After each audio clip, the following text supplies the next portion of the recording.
The South Willamette Valley Honor Flight will gather for its fall trip tomorrow night in Portland.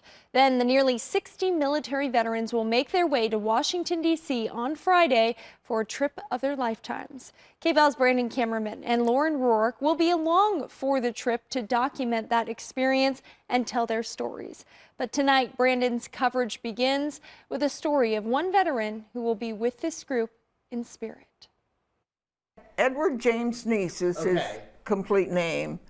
When he was little, his family and schoolmates and friends all called him Jim. When he entered the military, he became Ed. The officers especially, they're not interested in, nicknames and middle names. Ed Nease served in the Air Force from 1962 to 66. He loaded weapons on planes, mainly stationed in Korea. He was definitely proud of his service, and he enjoyed talking about it. It was a good time for him. What's left are those stories. He started creating these books for us, and he started writing stories for us. Those stories. This is our story. All these memories, these stories. He would tell stories. He would tell a story. He wrote us this story, and it said the perfect cup of coffee. Debbie wanted her dad to write another story about the honor flight, so she signed him up for the wait list. And then in June, she called me. Of course, I teared up, and I said, I'm so thankful that you called and honored that you chose him. Debbie hadn't told her dad she signed him up. And I just said he just passed away from health issues a couple weeks ago. 3 weeks before getting that call, Ed Nease passed away at the age of 81.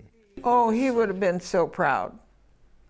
He would, I think he would have loved the whole thing. Mm-hmm. But a military veteran deserves to be honored. That's what the honor flight's for. So the South Willamette Valley Honor Flight is still bringing Ed on this trip. I think that Ed will be with them in spirit and be very happy and wish he were there with them. Because then you could tell a bunch of stories. Yeah. The Perfect Cup of Coffee by Ed Nease. He will. His stories will live on. In 1962, at the Chow Hall at Lockwood Reporting for the Honor Air Flight, Force Base, I had my first I'm Brandon Kamerman. worst coffee on earth. Oh, such a wonderful story, and it's one of many to come over the next couple days. There will be a special ceremony held tomorrow night at dinner for Ed. Joyce, Debbie, and Dan will all be in attendance in Portland, and then when the group leaves on Friday, the Neases will stay back, but the honor flight will take Ed's picture with them and bring it to each of the memorials and the monuments.